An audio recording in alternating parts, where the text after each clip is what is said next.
Shalom, Bapak Ibu Saudara sekalian dikasihi oleh Tuhan Yesus Kristus. Senang sekali saya dapat kembali menjumpai Anda sekalian dimanapun Anda berada.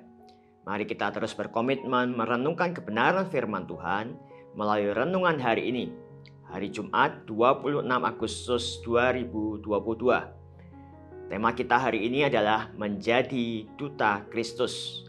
Bahan bacaan kita terambil dari 2 Korintus 5 ayat 20-21 yang berbunyi demikian. Jadi kami ini adalah utusan-utusan Kristus, seakan-akan Allah menasihati kamu dengan perantaraan kami. Dalam nama Kristus kami meminta kepadamu, berilah dirimu didamaikan dengan Allah. Dia yang tidak mengenal dosa telah dibuatnya menjadi dosa karena kita, supaya dalam Dia kita dibenarkan oleh Allah.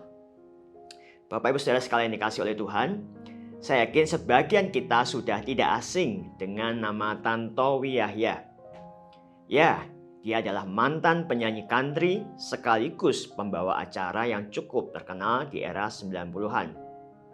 Namun barangkali tidak banyak di antara kita yang mengetahui bahwa selama 4 tahun ini ia menjadi duta besar Indonesia untuk Selandia Baru.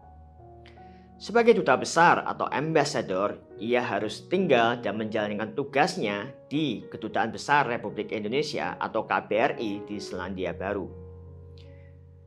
Menariknya, meskipun ia berada di luar negeri, namun tanah di mana KBRI tersebut berdiri dapat dianggap sebagai wilayah Indonesia. Dan hukum yang berlaku di dalam KBRI tersebut adalah hukum Indonesia.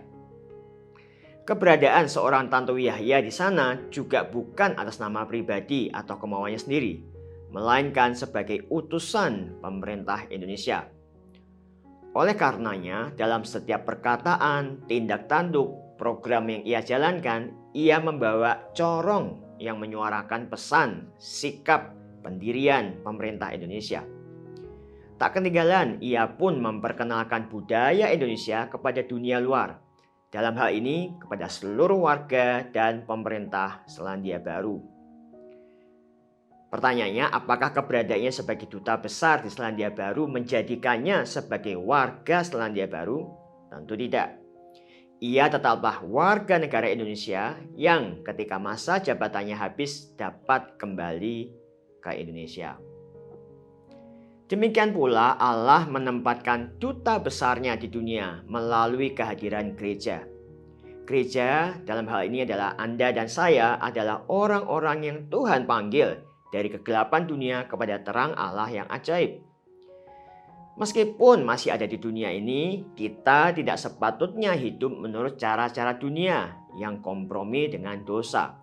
Sebaliknya, sebagai duta Kristus, maka kita seharusnya hidup menurut hukum Kristus yang berdasarkan kasih, kebenaran, keadilan yang menggambarkan sifat dan karakter Kristus.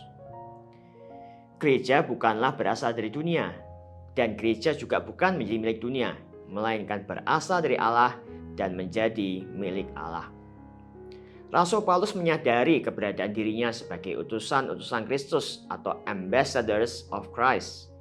Dan ia menjadi perwakilan Allah di dunia untuk menyampaikan pesan perdamaian.